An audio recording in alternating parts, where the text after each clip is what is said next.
cara islah kepada orang mufsid? Ya, bagaimana caranya? Ya harus izalatul ifsad, harus menghilangkan dan menolak seluruh upaya-upaya mereka dalam merusak kita. Maka dari itu di sini harus ada bil jahdi wal quwwah, ada satu keseriusan dan ada satu kekuatan untuk melawan dan dihentikan. Kalau semua nggak bisa berhenti, ya lawan. Sebab kata Allah mengatakan, Innallaha la yuslihu amalal mufsidin. Allah tidak akan mengislah, tidak akan bisa menjadikan dia itu benar dan bisa memperbaiki diri kalau orang sudah punya sifat mufsidin, merusak. Menurut saya itu Ba'alwi itu batil. Ba'alwi itu sikap-sikapnya itu bukan sekedar batil, tetapi juga mufsid, merusak sejarah, merusak juga tapak-tapak bekas-bekas makam, makam-makam yang ada, merusak, mengklaim ini, bahkan sikap tingkah lakunya kadang-kadang menfitnah, menghina para ulama, para kiai, kemudian juga mengajari, mendoktrin pengikut-pengikutnya, para muhibbinnya itu dengan akhlak-akhlak yang tidak bagus. Ini bukan khotok ini sudah batil, ini sudah ifsad. Tapi menurut saya keterlibatan pemerintah harus. Iyalah. Walaupun keadaan itu harus, sebab ini memang satu pergerakan Ba'alwi itu akhirnya mengarah ke politik. Ya. Dan kita sudah tahu kan mereka, kenapa sih mereka ahlu sunnah, lawatan apa, tapi mereka gabungnya kok dengan HTI, tidak dengan NU. Dan karakternya sama dengan HTI, suka menfitnah, suka membuli, suka menjelek-jelekkan, suka ngancam.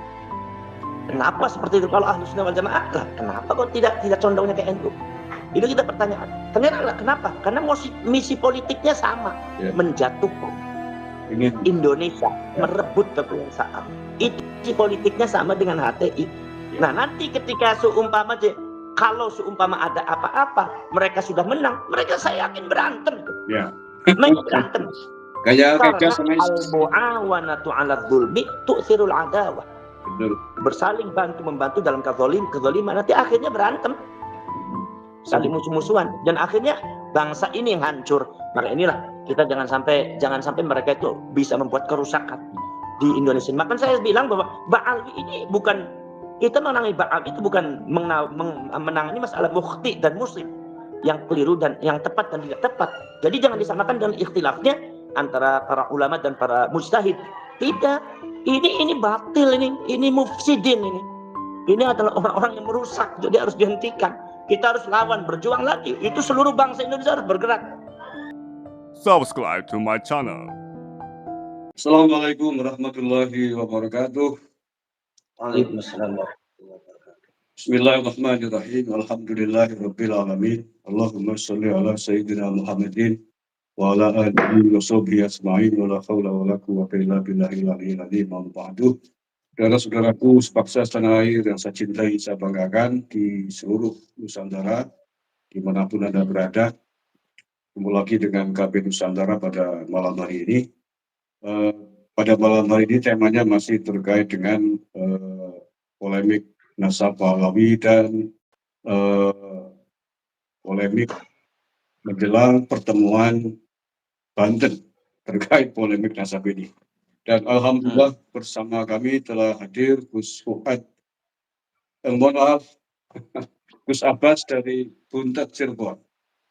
Beliau luar biasa, sudah banyak statement beliau yang sangat tegas terkait dengan polemik Nasab ini. Assalamualaikum Gus Abbas. Waalaikumsalam warahmatullahi wabarakatuh. Alhamdulillah sehat Gus. Alhamdulillah sehat. Alhamdulillah. Terima kasih telah hadir di KB Nusantara. Banyak yang sudah menanti dari tadi di halaman live chat. Baik Gus, langsung saja saya kira pada topik pembicaraan kita malam hari ini, bahwa pertemuan Banten itu digagas oleh salah satu keluarga besar Sunan Gunung Jati yang di Banten, dan panjenengan semua orang tahu, termasuk bagian dari zuriat keluarga besar Sunan Gunung Jati di Cirebon. Sebelum masuk lebih dalam, sedikit mungkin saya ingin bertanya Gus, panjenengan apakah ikut diundang pada acara tersebut besok? Kenapa? Ikut diundang pada acara pertemuan Banten akhir Agustus besok apa tidak? Oh ya, saya ikut diundang. Diundang ya, alhamdulillah. Oke, saya kira agenda yang akan diadakan oleh panitia di Banten besok adalah, kalau tidak salah saya kemarin wawancara dengan ketua panitianya, Bagus Imam Ibrahim, di antaranya adalah ingin membahas terkait satu, nasab dari Sunan Gunung Jati sendiri, dan kedua nasabnya Pak Alawi. Padahal setahu saya terkait nasabnya Sunan Gunung Jati sudah dibahas di Benda Kerep Cirebon beberapa waktu yang lalu. Kalau menurut Gus Abbas sendiri bagaimana terkait rencana pertemuan Banten itu? Monggo Gus. Bismillahirrahmanirrahim. Alhamdulillah wassalatu wassalamu ala sayyidina Rasulillah wa ala alihi wa sahbihi wa mawala. La haula wala quwwata illa billah. Pertemuan di Banten ini, di Kesultanan Banten ini adalah merupakan follow up daripada pertemuan yang ada di Benda Kerep. Jadi masalah nasab Sunan Gunung Jati itu sudah kita musyawarahkan di Benda Kerep. Adu data, adu manuskrip, dan juga sejarah juga dibongkar semuanya. Pada waktu itu keluarga semuanya kumpul. Juga ada perdebatan karena dari beberapa keluarga juga ada yang mempertahankan Ba'alwi, bahwa Sunan Gunung Jati dari Ba'alwi. Setelah diadu argumentasi dan adu data semuanya, dapat disimpulkan bahwasanya nisbat Sunan Gunung Jati itu yang asli dipegang oleh keluarga-keluarga dalam, keluarga-keluarga asli keturunan Sunan Gunung Jati, itu yang keluarga sepuh, dan dari kesultanannya sebelum ada pengaruh Belanda, itu adalah nisbatnya ke Said Musa Al-Kazim. Kemudian ada sejarah yang disebut dengan di Cirebon itu sejarah peteng. Lah, di dalam sejarah peteng lah itulah terjadi satu pergeseran sejarah kecirebonan, khususnya nasabnya Sunan Gunung Jati. Ada beberapa keluarga yang bekerja sama dengan Belanda dan didoktrin oleh Belanda, yang sebetulnya keluarga itu bukan terah asli daripada sultan sepuhnya. Maka dari itu manuskrip atau data-data yang ada di Cirebon yang berkaitan dengan Sunan Gunung Jati dengan data Ba'alwi itu adalah di situ dikatakan tanda tangannya itu bukan tanda tangan daripada keluarga dan keluarga dan keturunan asli sultan, terah asli sultan. Jadi jelas di sini ada satu penekanan dari Belanda. Sehingga ada beberapa orang keraton yang masuk ke dalam keraton dalam rangka menjaga keraton. Ketika ditekan oleh Belanda, maka disungguh dia itu menulis nasab Sunan Gunung Jati yang disesuaikan dengan keinginan Belanda supaya tidak terjadi apa-apa. Tetapi nasab Sunan Said Musa Al-Kazim pun tetap dipegang, dipelihara oleh keluarga-keluarga. Inilah semuanya terungkap semua. Dan sejarahnya tidak sederhana ini, tetapi sangat luar biasa pada waktu di Banten. Dan pada akhirnya di Banten itu mengisbatkan bahwa Sunan Gunung Jati itu bukan Ba'alwi, tetapi Sunan Gunung Jati itu adalah positif Said Musa Al-Kazim sesuai dengan data-data juga yang ada di Ampel dan ada di mana-mana, banyak sekali, dan data semakin banyak bermunculan. Ternyata itu Said Musa Al-Kazim itu. Jadi Al-Kazimi Al-Bukhari. Lah kemudian pertemuan selanjutnya rencananya mau dimantapkan, yaitu rencananya kita mau di Keraton Kanoman. Tetapi kata beberapa kawan mengatakan diminta di Banten, maka diadakan di Banten. Maka sebetulnya kalau seumpama kita menilik daripada asal pertemuan yang ada di Banten ini, asal dari Benda Kerep, berarti di Banten ini bukan dalam rangka membicarakan nasab Sunan Gunung Jati, tapi dalam rangka memantapkan isbat Sunan Gunung Jati kepada Said Musa Al-Kazim. Karena sudah pada waktu pertemuan di Benda Kerep sudah terjadi munazarah yang sangat luar biasa, debat diskusi yang sangat luar biasa, dan itu tidak mungkin akan diulangi di Banten. Jadi ini harus jangan sampai terjadi pengulangan lagi sehingga terjadi mundur. Jadi rencananya kita pada waktu mau di Kanoman itu rencananya adalah untuk memantapkan untuk isbat Sunan Gunung Jati ke Musa Al-Kazim. Jadi artinya lebih didalami lagi. Lah kemudian digeser ke Banten, maka kita juga ingin seperti itu. Jadi kalau sumpah pertemuan di Banten itu tidak mengisbat Sunan Gunung Jati, tidak memantapkan Sunan Gunung Jati kepada Said Musa Al-Khatim, berarti ini tujuan ini tidak nyampe, atau ini mungkin ada pergeseran-pergeseran, ada yang digeser lah, tidak sesuai dengan amanat yang awal, yaitu adalah dari benda kerep, itu semacam itu. Oke. Jadi semakin jelas saya kira ini Gus Abbas menegaskan bahwa persoalan nasab Sunan Gunung Jati sesungguhnya sudah selesai di benda kerep, ya Gus. Sudah selesai, tinggal dimantapkan. Dan itu memang sudah nggak bisa terbantah. Ya. Dan itu ada sejarah daripada Sunduk Hogronya. Nah, karena apa? Karena di Cirebon dengan di Banten sangat rawan sekali karena ada tapak-tapak Belanda di situ. Sehingga kita itu harus berjuang mati-matian untuk mengungkap kebenaran. Ternyata aslinya itu seperti itu. Jadi ketika kita itu menggeser dari Ba'alwi, nasab Ba'alwi ke Said Musa Al-Khatim, itu bukan berarti kita itu menggeser sejarah, bukan. Tapi menempatkan pada tempat yang sebenarnya. Jadi ibarat orang tadinya kesleo, sekarang ditempatkan pada tempat yang sebenarnya. Maka dari itu saya harap di Kesultanan Banten ini bisa meneruskan misi daripada yang ada di benda kerep. Jangan sampai kemudian ini seumpama ada rekayasa dan ada satu kemasukan hal-hal yang lain yang di luar konteks ini sehingga akan meribetkan masalah ini. Dan akhirnya akan tertimbul perpecahan antara keluarga Sunan Gunung Jati. Betul. Karena itu sudah dibicarakan semuanya di benda kerep. Betul. Iya. Jadi artinya kita kalau seandainya di pertemuan di Kesultanan Banten ini tidak membuahkan itsbat, berarti kita harus membuat lagi pertemuan untuk itsbat. Untuk itsbat. Karena dan itu berarti ya pertemuan yang ada di Banten ya kita anggap gagal karena tidak itsbat. Karena tidak bisa menjadi penerus daripada pertemuan yang ada di benda kerep, begitu. Saya selalu menekankan kepada Pak Imam, yaitu Bagus Imam Ibrahim, bahwasanya ini harus fokus. Pertemuan ini jadi begini, permasalahan itu ada tiga. Satu masalah yang berkaitan dengan nasabnya Sunan Gunung Jati. Nomor dua berkaitan dengan Wali Songo. Nomor tiga berkaitan dengan Ba'alwi. Dan ini jangan sampai dicampur adukkan. Masalah yang berkaitan dengan Sunan Gunung Jati ini adalah masalah keluarga Sunan Gunung Jati. Lahir Sunan Gunung Jati mendukung, barangkali ada manuskrip atau data yang lain mendukung, silakan. Keputusannya ada di keluarga Sunan Gunung Jati dan ini sudah diselesaikan di benda kerep. Nah, nomor dua masalah Wali Songo. Kalau Wali Songo semuanya melibatkan semua keluarga besar Wali Songo dan itu sangat besar sekali ya. Nomor dua masalah Ba'alwi. Kalau masalah Ba'alwi itu murni satu ada masalahnya, awalnya itu masalahnya dengan para ulama yang membatalkan nasabnya Ba'alwi termasuk Ki Imaduddin. Kalau sekarang sudah bukan masalah kita saja. Ini sudah menyangkut bukan masalah Ki Imad saja, udah menyangkut semua kaum muslimin di mana nabinya itu adalah nasabnya dipalsukan oleh oleh kelompok orang yang watak dan karakternya itu tidak sesuai dengan watak dan karakternya Nabi dan sering merugikan orang lain. Maka di sini perlu diluruskan ini. Jadi artinya ini dalam masalah yang berkaitan dengan Sunan Gunung Jati, yaitu masalah harus diputuskan, harus ada itsbat itu di Kesultanan. Kemudian masalah yang Wali Songo, silakan.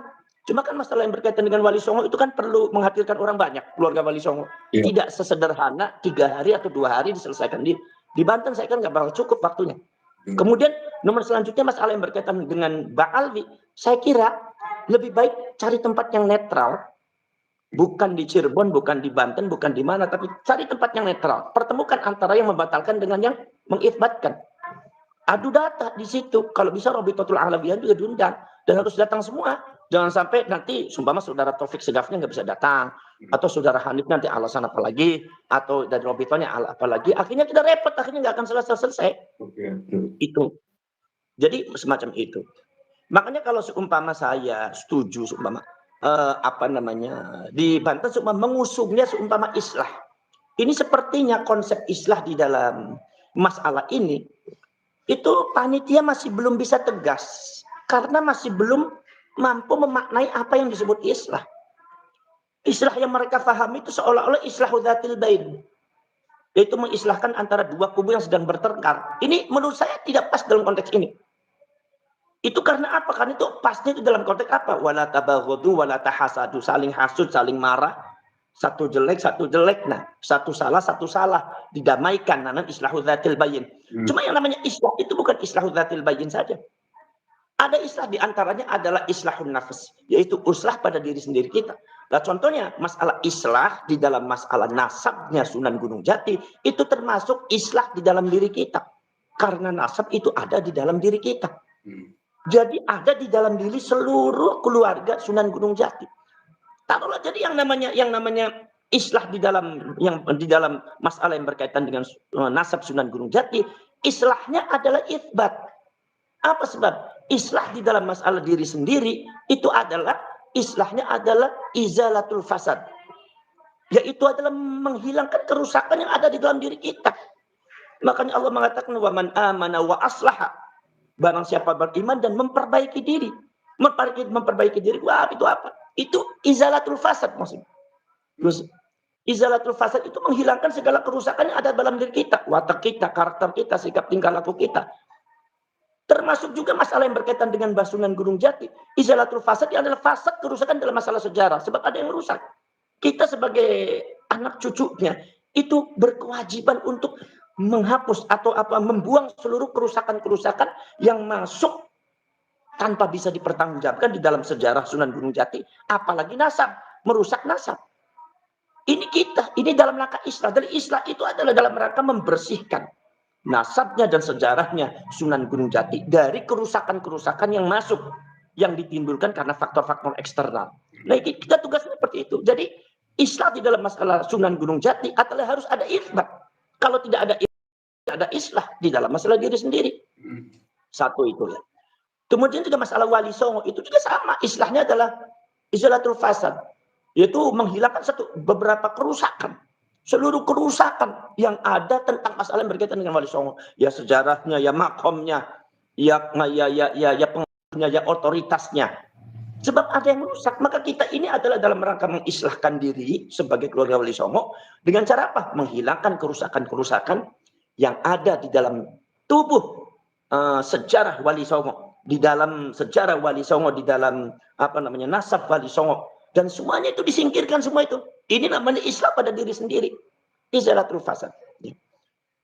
Kalau masalah yang berkaitan dengan Ba'alwi, islahnya itu adalah bukan islah izalatul fasad. Karena bukan islah pada diri sendiri. Tapi kita islah pada orang lain. Siapa? Ya Ba'alwi. Sekarang kalau islah pada orang lain, ada kalanya satu, islahul mukhti. Orang yang keliru. Wal musib. Orang yang tepat. Ini kalau seumpama kita mengislah pada orang yang memiliki pemikiran yang keliru dan yang tepat dan tidak tepat. Itu islahnya dengan akhlakul karimah. Dengan menerima kedua-duanya dan ada akhlak diterapkan. Contoh begini. Contohnya kita islah di dalam masalah yang berkaitan dengan ijtihadnya para ulama. Kata Imam Syafi'i yang namanya membasuh kaki itu cukup mengguyurkan air, tidak wajib menggosok. Menggosok hukumnya sunnah. Kalau kata Imam Hanafi wajib menggosoknya, tidak cukup mengguyur air. Ini kan ada perbedaan. Tetapi perbedaan antara Imam Syafi'i dengan Imam Hanafi itu berawal daripada Al-Quran. Dan Al-Quran itu memberikan ruang kepada kita untuk berbeda. Jadi Al-Quran tidak mengklaim bahwa ini yang benar, ini yang salah. Tetapi justru Al-Quran menampung semuanya, kan bahkan melegitimasi perbedaan itu semuanya benar. Imam Hanafi benar, Imam Syafi'i benar. Ini yang disebut al-khata' was-shawab. Jadi ketika khata' juga ihtimal, sifatnya subjektif, ketika shawab juga ihtimal, sifatnya subjektif. Makanya kalau Imam Syafi'i mengatakan, mazhab saya itu adalah hak, mazhab saya itu shawab, tapi yahtamilul khata'. Mungkin saja salah. Kalau mazhab orang lain itu khata', keliru. Tetapi yahtamilul shawab, mungkin saja benar. Artinya apa? Kebenaran dan ketepatan dan ketidaktepatan itu adalah berasal dari subjektivitas daripada pemikiran Imam Syafi'i, Imam Hanafi, sehingga tidak bisa diklaim sebagai kebenaran mutlak dari Al-Quran. Karena Al-Quran memberikan ruangan perbedaan. Asalnya seperti ini, asal inilah. Ini bukti dan musib ya. Jadi maka bagaimana? Karena Al-Quran itu membenarkan keduanya, memberikan ruang untuk berbeda. Maka kita tidak boleh menjustifikasi yang lain, tapi harus dengan akhlak. Makanya Imam Syafi'i mengatakan, memilah kedua islahnya adalah al-ijtihad, la yunqadu bil ijtihad. Bahwa ijtihadnya seseorang tidak bisa dirusak dengan ijtihadnya orang lain. Satu itu. Nomor dua, Al-akhlak muqaddamun 'alal ahkamil mukhtalafah. Akhlak itu harus didahulukan di atas hukum-hukum yang berbeda. Ya. Jadi yang penting akhlak. Makanya Imam Syafi'i ketika datang ke Irak, kemudian ziarah ke Imam Hanafi, sholat subuh, Imam Syafi'i tidak kunut. Terus ketika tidak kunut ditanya, ya Imam kenapa enggak kunut tadi? Kata Imam Syafi'i, taraktul kunuta amdan ikraman li sahibadil buq'ah. Saya meninggalkan kunut sengaja karena saya menghormati yang punya tanah ini. Imam Hanafi adalah tidak kunut mazhabnya, maka saya menghormati. Akhlak ini ketika islah dengan akhlak itu ketika mukhti wal musib, kedua-duanya dianggap benar oleh syariat. Sekarang kita tanya, kira-kira islah dengan akhlakul karimah diterapkan kepada kelompok Ba'alwi itu benar apa tidak? Sekarang begini, kita baca Ba'alwi ini musib mukhti atau mufsid atau batil. Kalau menurut saya, Ba'alwi itu mufsid, merusak. Contohnya apa? Saya dapat kiriman video dari Kiai Syarif Rahmat, yaitu adalah salah satu dari oknum Ba'al, yaitu adalah saudara siapa Segaf itu mengatakan bahwasanya Mbah Hasyim Asy'ari itu adalah bukan pendiri NU. Bahwa Mbah Hasyim Asy'ari sebetulnya nggak bisa ngaji. Ini kan mufsid namanya. Sebab apa? Sebab ini syariat tidak membenarkan semacam ini. Apalagi seumpama fitnah atau begini-begini, mengklaim sejarah Indonesia seperti ini dengan penuh dengan kebohongan, memalsukan makam-makam dan memalsukan sejarah. Ini syariat tidak mentolirnya. Jadi perbedaan kita dengan Ba'alwi itu jangan dianggap sama dengan perbedaan Imam Syafi'i dan Imam Hanafi. Maka ketika masalah beda, maka kita juga islahnya juga beda. Bagaimana cara islah kepada orang mufsid? Ya, bagaimana cara? Ya harus izalatul ifsad, harus menghilangkan dan menolak seluruh upaya-upaya mereka dalam merusak kita. Maka dari itu di sini harus ada bil jahdi wal quwwah, ada satu keseriusan dan ada satu kekuatan untuk melawan dan dihentikan. Kalau semua nggak bisa berhenti, ya lawan. Sebab kata Allah mengatakan, Innallaha la yuslihu amalal mufsidin. Allah tidak akan mengislah, tidak akan bisa menjadikan dia itu benar dan bisa memperbaiki diri kalau orang sudah punya sifat mufsidin, merusak. Menurut saya itu Ba'alwi itu batil. Ba'alwi itu sikap-sikapnya itu bukan sekedar batil, tetapi juga mufsid, merusak sejarah, merusak juga tapak-tapak bekas-bekas makam, makam-makam yang ada, merusak, mengklaim ini. Bahkan sikap tingkah lakunya kadang-kadang menfitnah, menghina para ulama, para kiai. Kemudian juga mengajari, mendoktrin pengikut-pengikutnya, para muhibbinnya itu dengan akhlak-akhlak yang tidak bagus. Ini bukan khotok ini. Ini sudah batil. Ini sudah ifsad. Maka islah lawannya ifsad ya di sini. Jadi menurut saya karena ifsad, ya harus apa? Islahnya bagaimana caranya? Islahnya adalah izharul haq, memunculkan yang hak. Ya. Kemudian daf'ul fasad, yaitu menolak kerusakan, kebatilan harus ditolak, harus tegas, harus punya kekuatan untuk menolak, dan bangsa Indonesia harus mampu melawannya, karena itu akan merusak. Contohnya begini, ketika Allah Subhanahu wa Ta'ala mengislah Nabi Muhammad SAW, yaitu mengislah, di mana Nabi Muhammad itu adalah seorang nabi yang sebetulnya itu pada waktu zamannya Nabi Musa itu sudah ada di Taurat, sudah ada di Injil juga, tetapi itu kan dihilangkan. Itu dihilangkan. Sehingga orang-orang nggak tahu kalau seumpama Nabi Muhammad itu adalah dijanjikan oleh Allah dalam Taurat dan Injil. Dan doktrin Yahudi dan Nasrani sangat luar biasa. Maka dari itu bagaimana cara islahnya? Izharul haq. Yaitu Allah memunculkan kebenaran. Rasulullah diutus, diturunkan Al-Quran, diberikan hujjah argumentatif. Secara ilmiah, data-data sejarahnya diungkap. Sampai kata Allah Subhanahu wa ta'ala, "Fantashiru fil ardh." Silakan kalian menyebar di bumi, baca itu sejarah-sejarah itu. Dalam rangka apa? Izharul haq. Bahwasanya kenapa? Sebab doktrin Yahudi dan Nasrani yang mengatakan Nabi Muhammad itu tidak ada dalam Taurat, Nabi Muhammad itu bukan utusan Allah, itu bukan khotok, ini sudah batil. Nah, kebatilan ini harus dilawan, maka dilawan oleh Allah Subhanahu wa Ta'ala dan harus dikalahkan, jangan sampai menang. Nah, ini tugas kita. Makanya, nah setelah itu kemudian ketika sudah mengislah, harus ada itsbat. Itsbatnya apa? Kata Allah Subhanahu wa Ta'ala mengatakan, satu ada itsbatnya adalah wa ma Muhammadun illa rasul. Nabi Muhammad itu adalah bukan siapa-siapa kecuali Rasul. Muhammadun Rasulullah. Nabi Muhammad itu adalah utusan Allah. Isbat itunya di antara isbat agamanya. Al-yauma akmaltu lakum dinakum wa atmamtu 'alaikum ni'mati wa raditu lakumul Islam madina. Islam agamanya. Kemudian juga isbat lagi, Allah Subhanahu wa taala mengisbat daripada yang diklaim oleh orang Yahudi tentang masalah Nabi Ibrahim. Maka Ibrahimu Yahudiyya wala nasraniyya walakin kana hanifan muslimah. Ini harus ada isbat. Jadi kalau seumpama Islah Ba'alwi bertemu, kemudian seumpama dengan satu kesepakatan bahwasanya jangan ngurusi masing-masing nasab. Ini sama saja dengan mengkebiri keilmuannya Kiai Imad. Itu sama saja dengan menghentikan dakwanya Kiai Imad di dalam melawan kebatilan. Itu nggak boleh itu. Saya yakin kalau seumpama seperti itu akan berdosa depan Allah, bertanggung jawab di depan Allah Subhanahu wa taala. Sebab itu membiarkan kebatilan, bukan islah itu. Jadi kalau islah kepada hal yang bersifat batil kayak yang kita menghadapi Ba'alwi, itu islahnya itu harus memperbaiki semuanya dan melawan kegiatan-kegiatan mereka yang merusak, harus dilawan. Salah satu-satunya jalan lawan, jangan sampai kalah gitu. Begitu, Gus. Iya, masih Gus Abbas, jelas sekali. Berarti istilahnya terkait dengan nasabnya Ba'alwi, detailnya seperti apa, Gus? Yang dinyatakan ya, kalau sama dari dilihat dari manuskrip seperti yang dikatakan oleh Ki Imad. Saya mendukung upaya Ki Imad. Kenapa? Sebab yang namanya nasab Ba'alwi dari dulu memang seperti itu, banyak dipermasalahkan. Dan ini orang harus jelas. Kenapa? Karena saya bilang bahwa mereka itu mufsid.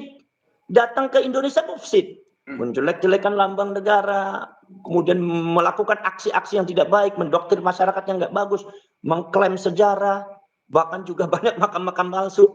Ini mereka itu mufsid, jadi harus dihentikan. Dan menurut saya yang paling efektif yang menghentikan adalah orang-orang NU. Orang-orang NU, kalau bisa PBNU. Cuma sampai hari kalau itu berani, PBNU masih dihembus, gimana nih? Sampai hari ya ini. saya bilang makanya kalau berani. Kira-kira kenapa PBNU kok sampai hari ini? Ya mungkin ada tujuannya, Gus Yahya juga mungkin. Karena beberapa Ba'alwi kan ada juga yang aktif di NU itu. Mungkin beliau tidak ingin menyakiti hati mereka. Jadi cukup kita aja lah. Ya. Mungkin ya sekelas Gus Abbas mungkin yang perlu mengkomunikasikan hal tersebut dengan Gus Yahya dan pengurus PBNU yang lain, mungkin Gus. Kalau saya sendiri ya sangat prihatin, mengecewakan. Kenapa kok solusinya diem? Solusinya kok membiarkan? Sebetulnya harus ada statement. Cuma dengan cara seperti ini, tanpa saya bermaksud menyakiti salah satunya, tapi saya mendukung upaya Ki Imad secara ilmiah. Iya. Itu udah cukup itu seperti itu. Tapi kalau nggak ada statement itu ambivalen seperti itu, akhirnya dimanfaatkan oleh orang-orang yang tidak bertanggung jawab. Dan umat jadi korban, Gus. Kenapa? Umat bisa jadi korban loh. Iya, makanya. Perpecahan. Makanya di sini kita ini masih banyak bermunculan orang-orang yang berjuang dan rakyat Indonesia harus melawan itu semua. Sebab ini sudah rusak. Oh iya, yang namanya Faisal Segaf itu sudah merusak sekali itu. Sudah menghina, sudah tidak menunjukkan akhlak yang baik, sudah dia itu hidup di negara orang, sudah diakui sebagai warga negara, itu saking baiknya orang kita, tapi dia menjelek-jelekan ulama kita. Itu orang macam apa orang semacam itu tuh. Kita nggak usah jawab. Kalau kita jawab kita sama dengan dia. Itu yang penting kita tahu bahwa dia itu mufsid gitu. Ya tapi berarti Indonesia selama ini penjajahan mental belum selesai. Perjuangan belum selesai. Ini sekalian semua belum merdeka secara mental. Maka kita harus merdeka secepatnya. Maka perjuangan jangan dihentikan. Harus obor perjuangan harus selalu dinyalakan kemana-mana dan harus digaungkan lagi seperti resolusi jihad itu. Harus. Karena ini juga berasal dari Belanda juga. Kenapa kok orang-orang Yahudi dari Yaman itu datang ke Indonesia? Itu yang mendatangkan Belanda. Karena Belanda juga tahu kalau mereka semua keturunan Yahudi. Ya, kalau keturunan Nabi masa mau diperintah sama Belanda kan, Gus? Sekarang begini, logika saja sederhana. Kalau seandainya Belanda itu membunuh keturunannya Nabi, seperti Profesor Dr. Sunugogonya mengatakan bahwasanya Islamisasi yang ada di tanah Jawa dan Indonesia ini adalah dilakukan oleh apa? Yang disebut dengan Arabian Movement, gerakan Arab yang dipimpin oleh para Said, Pak Syarif. Maka Said Syarif ini kemudian pada akhirnya dibunuh. Makanya kemudian Syarif dan Said itu kemudian membenamkan dirinya di bumi Indonesia. ngumpet lah, seperti termasuk di Cirebon juga nasab Said Musa Al-Katim adalah diumpetin, karena kalau dimunculkan nanti orangnya bakal dibunuh lah. Kemudian apa namanya, semua dibunuh. Kalau seandainya orang-orang Ba'al itu betul-betul cucunya Rasulullah, kenapa malah dibela oleh Belanda? Kenapa mereka itu malah diberikan jabatan? Kenapa mereka justru dipanggil dari Yaman kalau memang untuk Islamisasi? Kan Belanda paling benci sama Islamisasi. Masuk akal. Ngobrolnya Van der Berg selalu membuyarkan sejarah-sejarah Indonesia tentang masalah keislaman sampai membuat cerita-cerita dan dongeng-dongeng. Saya dengar bahwasanya babat tanah Jawa pun itu adalah atas dasar penekanan Belanda. Sehingga kebaburlah seperti itu. Ada seperti masalah kisah Amangkurat I itu yang difitnah bahwa dia membunuh 5.000 ulama, akhirnya juga terfitnah. Untung Allah Subhanahu wa taala itu membuktikan bahwasanya Amangkurat I itu ketika mau dikuburkan, ternyata itu makamnya baunya wangi. Maka orang menyebutnya akhirnya Tegalwangi atau Tegal Arum di Tegal. Itu Allah yang menunjukkan. Lah kalau Allah sudah menunjukkan, kita teruskan. Itu sudah kebenaran itu.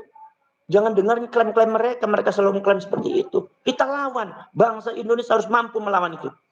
Dan harus mampu melawannya. Bukan dalam rangka kita itu menghancurkan orangnya, tapi menghancurkan pahamnya. Ya, kalau sama mereka tidak menghentikan aksi-aksi mereka yang tidak benar, khususnya menisbatkan diri kepada Rasulullah, padahal itu tidak nyambung, maka kita harus lawan semuanya, harus hadapi semuanya. Kita adu data gitu. Jadi kayak perang Badar akhirnya. Kalau diceritakan, jadi jangan berhenti itu. Seharusnya obor perjuangan itu adalah dari PBNU itu sebetulnya tuh. Dari PBNU, dari Tebu Ireng muncul, dari pesantren-pesantren itu akan lebih ajib lagi itu. Memang kalau ada yang takut, semua takut kan. Kalau melihat sejarahnya, Gus, mestinya memang Kobaran itu memang dari dua kutub kalau belajar sejarah, kalau nggak dari Tebu Ireng ya dari Cirebon. Ya itu. Ya mudah-mudahan lah dengan adanya ini itu hikmahnya banyak. Jadi orang tuh tahu semua. Nah, resolusi Karena JNU itu kan antara Tebu Ireng dan Cirebon kan. Lah itu. Kalau Cirebon sudah apinya sudah nyala, tinggal ditunggu aja Tebu Irengnya. Tebu Irengnya. Jadi panjenengan sebagai itu yang sering mengupload masalah itu harus diperjuangkan. Itu bagian panjenengan perjuangan itu. Sampai ungkapkan semua itu kalau yang batil itu. Karena apa? Ini semakin hari semakin kurang aja, semakin melunjak. Ya. Jadi al-munafiquna wal munafiqat ba'duhum min ba'd. Tapi kalau para orang beriman, Allah mengatakan ba'duhum awliya'u ba'd, ada awliya'nya. Tapi kalau orang munafik ba'duhum min ba'd aja. Artinya yang namanya orang munafik kayak sama gitu. Tampangnya bagaimanapun ya sama, itu tujuannya sama, cuma dia gitu aja, sikapnya, karakternya juga sama. Jadi yang paling besar memang PR ke PBN oleh Gus, dan saya kira ada ya selevel panjenengan yang bisa mengkomunikasikan ini. Nanti insya Allah kalau sumpah ada waktu ngobrol dengan Gus Yahya, barangkali Gus Yahya itu masih segen atau masih pekewah kepada yang lain, bisa saja seumpama dia melalui statement yang bijak lah kita. Kalau statementnya Gus ya, bisa kan memberikan solusi. Statement Gus saja kan sudah husnudon. Lah, saya sudah menjawab masalah husnudon itu. Ini yang namanya kebatilan nggak bisa dihusnudon, mana mungkin husnudon. Kalau Rasulullah husnudon sama Abu Jahal ya udah hancur lah agama Abu. Sama dengan husnudon masa cabai rasanya pedas, dia husnudon gula kan jadi. Itu susah itu. Makanya. Nah, jadi Islam sudah memberikan sinyal sebenarnya kan. Ya kalau mau diselesaikan akhir tuh memberikan sinyal itu. Penyelesaiannya ya harus dengan ilmiah juga, karena ini adalah temuan ilmiah. Ya. Dan kaum Ba'ali nggak usah khawatir loh. Kita juga nggak akan ngusir dia. Nggak akan ngusir mereka kok. Cuma kita itu menekan mereka semua berbaik. Karena kalau klan-klannya Yahudi itu nggak gitu. Jangankan sama manusia, kan sama Allah aja kan ngeyel. Sama Allah aja ngeyel gitu, apalagi sama kita. Tapi ya kita harus punya kekuatan, harus bisa mampu menahan mereka. supaya kerusakan itu jangan sampai timbul lagi di generasi yang selanjutnya. Itu Ini perjuangan itu saya. itu kapan Gus? Yahudi ngeyel sama Allah itu? Kenapa? Yang ngeyel sama Allah itu kapan itu? Iya, iya Yahudi itu jangankan sama kita, sama Allah aja ngeyel. Seperti apa? Ya dibilang sama Allah ketika ditanya begini maka minta seperti ini begini minta seperti ini. Ketika suruh beriman nggak beriman. Oke. Suruh taat malah kalau sami'na wa asaina. Saya dengar ya Allah tapi saya tetap menentang. Ya repot tuh orang Yahudi tuh. Jadi kita tuh menghadapi klan semacam itu. Iya, iya. Saya punya keyakinan ke arah situ dan menurut saya ketika seumpama Ba'ali itu sumpama DNA-nya yang menunjukkan Yahudi itu enggak jadi masalah. Orang Yahudi juga banyak yang Muslim kok. Ka'bul Akbar itu juga Muslim, Wahab Munabih juga Muslim, termasuk juga Ibnu Jurayj juga Muslim. Ada yang dipuji-puji oleh para ulama yaitu adalah Abdullah bin Salam, itu juga seorang alim, seorang soleh, itu juga dari rasnya ras Yahudi. Jadi jangan disamakan antara ras Yahudi dengan agama Yahudi. Dalam hal ini kita mengklaim ras Yahudi walaupun panjenengan agamanya Islam. Itu diakui saja, nggak usah malu, nggak usah protes karena itu kan jatuh itu kan bahasa kalian. Tinggal kita memperbaiki diri saja. Iya, iya. Oke, kembali ke pertemuan Banten Gus. Tadi saya sepakat dengan panjenengan bahwa benda kerep sudah selesai tentang nasabnya Sunan Gunung Jati. Maka kalau itu harus ada isbat itu. Kalau dikatakan sebagai follow up dari benda kerep pertemuan Banten besok, maka yang difokuskan adalah tentang Pak Alawi mestinya. Isbat. Dan islahnya itu islah isbat. Itu namanya islah. Iya. Kalau seandainya ternyata tidak ada isbat, itu sama dengan ifsad.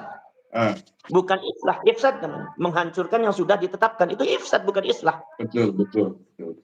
Para ulama, para kiai sudah bersusah payah, berdebat, mengeluarkan ilmu dan segala sampai Sayyid Muda Tengku Muda Qori itu membawa kitab banyak sekali, hampir ada 200 kitab itu. Dibawa semua itu. Itu kita berdebat di situ. Lah kalau sudah yang mapan seperti itu kemudian juga tidak mau diisbat oleh pertemuan yang ada di Banten, itu bukan islah namanya, ifsad namanya. Iya. Jadi jangan salah paham memaknai islah. Islah itu beda-beda dalam masalah apa? Ya, dalam masalah diri sendiri ya itu seperti itu yang tadi dijelaskan. Kalau dalam masalah Ba'ali ya itu islah itu adalah islahul batil, itu mengislahkan kebatilan itu. Iya, karena kemarin ketika saya wawancara Mas Imam Ibrahim itu mengatakan bahwa tidak akan ada isbat. Tetapi kalau tidak akan ada isbat berarti ifsad. Hanya ini. Sekarang kalau seumpama saya kan baca juga itu ada di YouTube itu bahwa kami tidak pro kesana pro kesini, yang nggak boleh seperti itu. Iya. Kesultanan Banten ke Sunan Gunung Jati nggak boleh pro begitu, nggak ada istilah pro. Kita sebagai keluarga mbahnya di seperti itu kan bagaimana? Masa diam aja, kita dari tengah-tengah, munafik kalau begitu namanya. Nggak boleh seperti itu. Nggak boleh, harus diluruskan. Ini nasabnya mbah kita, ini sejarah mbah kita yang sudah dirusakkan, apa yang sudah diselewengkan, sudah dirusak oleh orang. Kita harus membenarkannya dalam rangka khidmat kita kepada mbah. Ketika zamannya mbah kita itu kemudian belum sempat karena ada gangguan-gangguan dari para penjaga dan segalanya. Maka kita sebagai anak cucunya ketika sudah aman, ya kita membenahi semuanya. Ibarat rumah tuh diberesin, kursi yang jempalikan ya diberesin lagi. Itu namanya khidmat. Jangan lantas kemudian saya sih nggak ikut sana, nggak usah. Salah sampean kalau begitu. Kalau tidak ada ifsad sampean berarti ifsad namanya sampean niatnya. Jadi artinya pertemuan di pertemuan yang ada di Banten kalau seumpama tidak ifsad itu percuma. Buat apa? Betul. Kalau seumpama ada munadzarah, mau melihat pandangan-pandangan, lihat YouTube aja udah lebih lengkap. Iya, lihat YouTube aja. Gratis Gus, nggak makan gratis. Nggak usah datang, nggak usah capek-capek ada panitia. Kalau cuma seperti itu, ya seperti itu. Dan itu tidak sesuai dengan amanah yang diitukan di Benda Kerep, bahwasanya pertemuan selanjutnya rencananya adalah di Kanoman untuk mengisbat. Kalau sudah ada gelagat di pertemuan Banten tidak ada isbat dari Sunan Gunung Jati ke Said Musa Al-Kazim, maka kita akan ada kumpul lagi sebagai keluarga untuk mengisbat.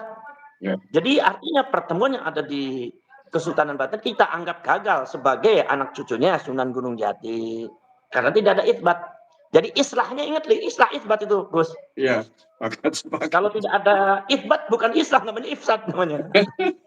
Ya, kalau kemarin saya lihat kan itu, nampaknya nih kalau yang saya tangkap ini Islah ingin mendamaikan dalam tanda petik agar polemik ini dihentikan gitu. Saya curiga Wah, jangan ini nggak senang. bisa, nggak bisa. Itu sama saja dengan Abu Jahal minta kepada Rasulullah supaya menghentikan dakwah. Oke. Kata Rasulullah mengatakan, kalaupun di tangan saya ada bulan, di tangan kiri saya itu ada matahari, nggak akan berhenti saya.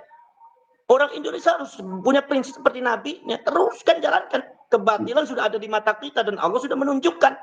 Coba, yang tadinya belum terungkap orang-orang Ba'ali yang kita anggap baik, ternyata sudah diungkapkan oleh Allah Subhanahu Wa Taala. Ini seperti ini seperti ini. Allah sudah mengungkapkan, masa kita juga tidak mau juga ikut, tidak mau juga berperang. Artinya berjihad dalam masalah itu. Jadi bangsa Indonesia harus mampu melawan itu semua karena itu kebatilan. Betul. Orang-orang semacam oknum-oknum Ba'ali itu sudah melakukan kebatilan dan kerusakan yang sangat parah di Indonesia ini, apalagi merusak akidah syariah, merusak doktrin dan akhlak perilaku, merusak sejarah, sampai situs-situs juga. Jadi ini kalau nggak dibiarkan, wah, hancur Indonesia. Iya, betul. Generasi kita di masa yang akan datang bagaimana? Dan terakhir kan Jadi mengancam eksistensi negara juga. mengancam eksistensi negara. Karena saya punya pikiran semacam ini. Ini sudah akan merebut negara ini. Kalau sudah merebut negara, ini akan menjadi Iran kedua. Cuma bedanya kalau Iran Syiah di sini mengklaimnya Ahlus Sunnah wal Jamaah. Ahlus Sunnah wal Jamaah menurut klaimnya Ba'alwi. Karena Ahlus Sunnah wal Jamaah Ba'alwi kan mengatakan bahwa kita harus mengamalkan amalan Ba'alwi, amalan para habaib. Amalan habaib itu lebih hebat daripada wirid-wirid yang lain. Nah, ini kan Ahlus Sunnah wal Jamaah ala mereka.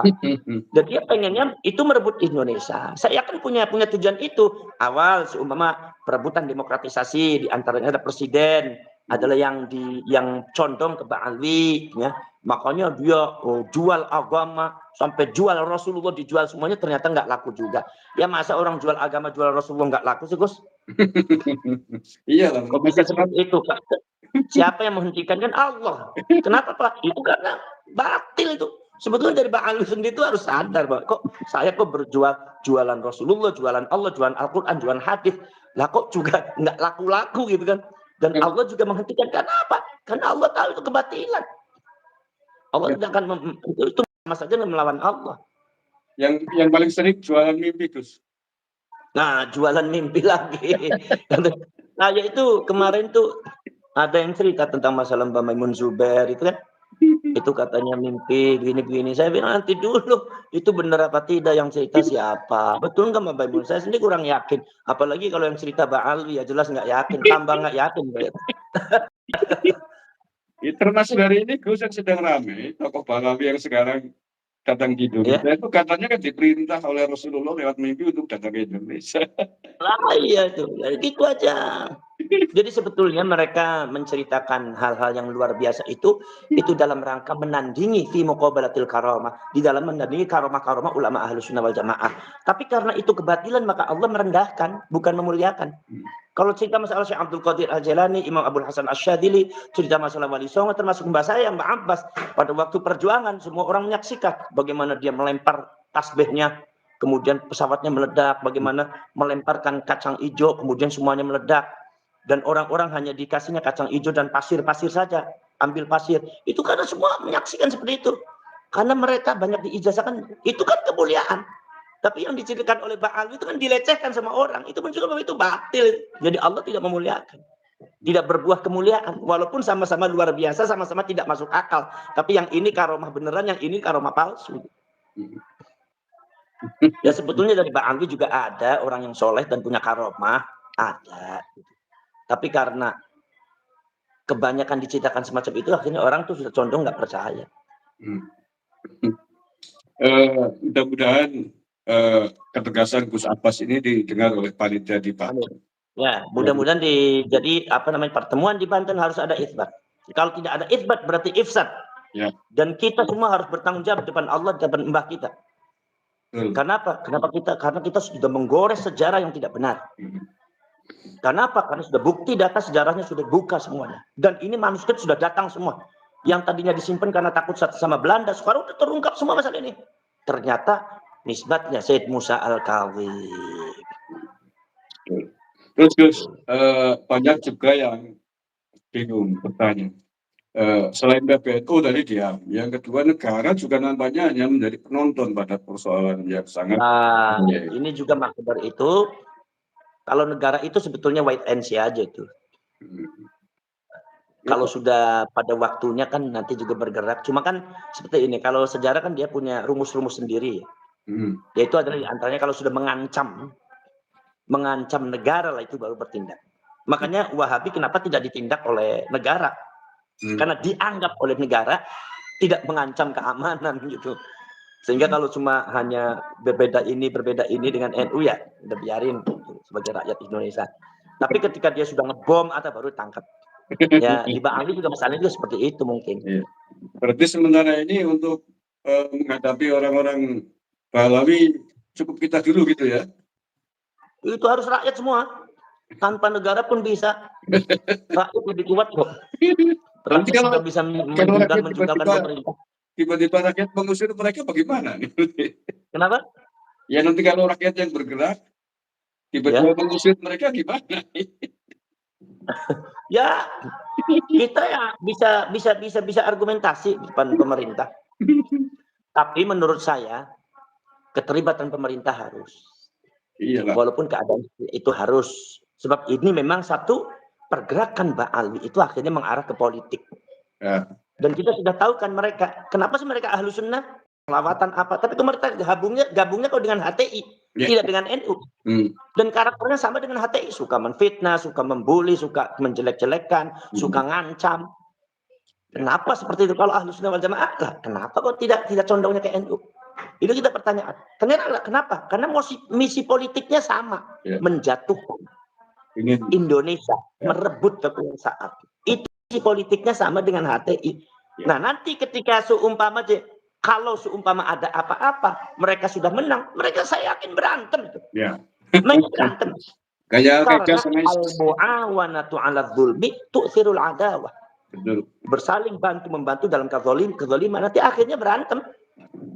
Saling musuh-musuhan dan akhirnya bangsa ini yang hancur. Maka inilah kita jangan sampai mereka itu bisa membuat kerusakan di Indonesia. Maka saya bilang bahwa Ba'alwi ini bukan, kita menangani Ba'alwi itu bukan menangani masalah mukhti dan muslim yang keliru dan yang tepat dan tidak tepat. Jadi jangan disamakan dengan ikhtilafnya antara para ulama dan para mujtahid. Tidak. Ini batil, ini mufsidin ini. Ini adalah orang-orang yang merusak, jadi harus dihentikan. Kita harus lawan, berjuang lagi. Itu seluruh bangsa Indonesia harus bergerak. Bismillah. Tapi anehnya sampai hari ini, tidak hanya santri awam lah ya, tokoh-tokoh di PBNU pun masih banyak yang menciumi tangan mereka. Lah iya. Ya kalau mencium tangan atas dasar ulama nggak jadi masalah. Tapi kalau seumpama karena keba'alwiannya, ya jangan. Karena Ba'alwi itu kan ceritanya seperti itu, nasabnya seperti itu. Dan mereka kalau banyak kesepuannya, karena ada banyak anjuran nggak usah ikut-ikut. Nanti kualat begitu, banyak yang begitu, Gus. Nah sekarang kualat dari mana?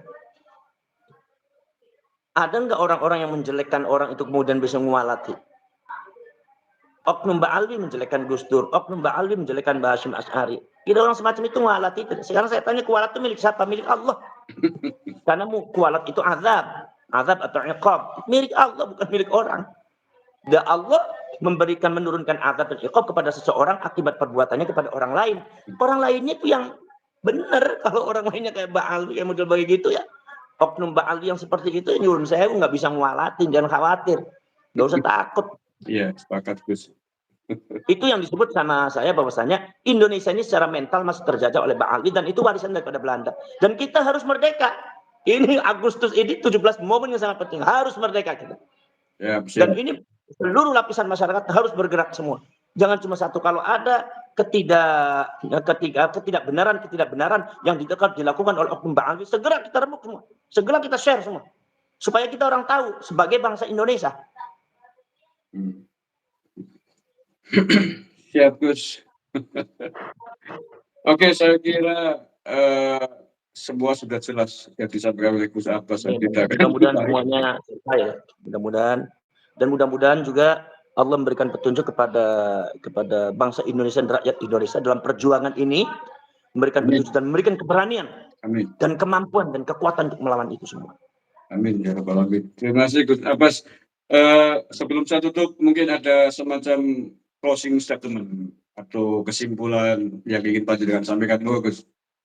Ya, wa man amana wa aslaha fala khaufun 'alaihim wa lahum yahzanun. Kalau kita niatnya islah, baik islahnya ba'ali, kebatilan harus ditumpas, kebatilan dan kesalahan dan kerusakan harus dihentikan, harus dihadapi, harus dilawan. Fala khaufun 'alaihim wa lahum yahzanun. Tidak ada kata takut, tidak usah ada kata takut, tidak usah ada khawatir.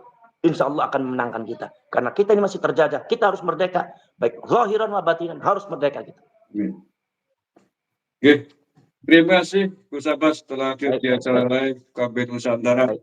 Matur nuwun, mohon Baik. maaf bila ada kata-kata yang tidak sopan. Assalamualaikum warahmatullahi wabarakatuh. Waalaikumsalam. Terima kasih saudara-saudaraku sebangsa tanah air yang saya cintai, saya banggakan. Demikian live streaming kami dengan Gus Abbas dari Tunduk Cirebon. Saya kira banyak sekali tadi masukan dari beliau, baik untuk panitia di Banten maupun untuk kita semua terkait dengan asap Pahlawi. Terima kasih sekali lagi kepada Gus Abbas dan kepada subscriber yang ikut menyaksikan live kami secara live pada malam hari ini. Alhamdulillah lebih dari 2000. Berkah buat panjenengan semua, banyak sekali ilmu yang diberikan oleh Gus Abbas. Terima kasih. Kurang lebihnya mohon maaf. Bila taufiq wal hidayah, Assalamualaikum warahmatullahi wabarakatuh.